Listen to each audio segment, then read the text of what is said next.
সর্ষের তেল দিয়ে দিলাম পেঁয়াজ, দিয়ে দিলাম কালো জিরে। রান্না করব ইলিশ মাছ। আলু আর বেগুন দিয়ে দিচ্ছি।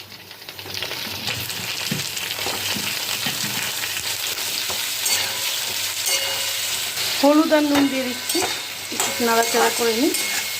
পোস্ত আর কাঁচা লঙ্কা বাটা দিয়ে দিলাম। বাটিটা ধুয়ে জল দিয়ে দিলাম। ইলিশ মাছের পিসগুলো দিয়ে দেবো। যা যা ছিল দিয়ে দিলাম ইলিশ মাছের পিস। এবার আমি আঁচটা বাড়িয়ে এটাকে ঢেকে দিলাম।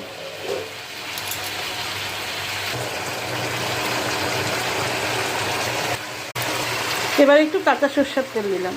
কাঁচা সর্ষের তেলটা দিয়ে এবার একটু ঢেকে দেবো। আবার ঢাকনাটা নামিয়ে আরও দুটো কাঁচা লঙ্কা দিয়ে দিলাম। আমি কিন্তু মাঝখানে একবার উল্টে দিয়েছিলাম মাছগুলো,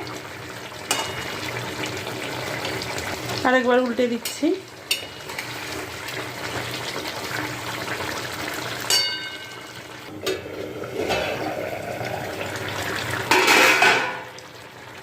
সব কিছুই সেদ্ধ হয়ে গেছে। কমপ্লিট আমার আলু বেগুন পোস্ত দিয়ে ইলিশ মাছ। অসাধারণ। নামিয়ে নিলাম।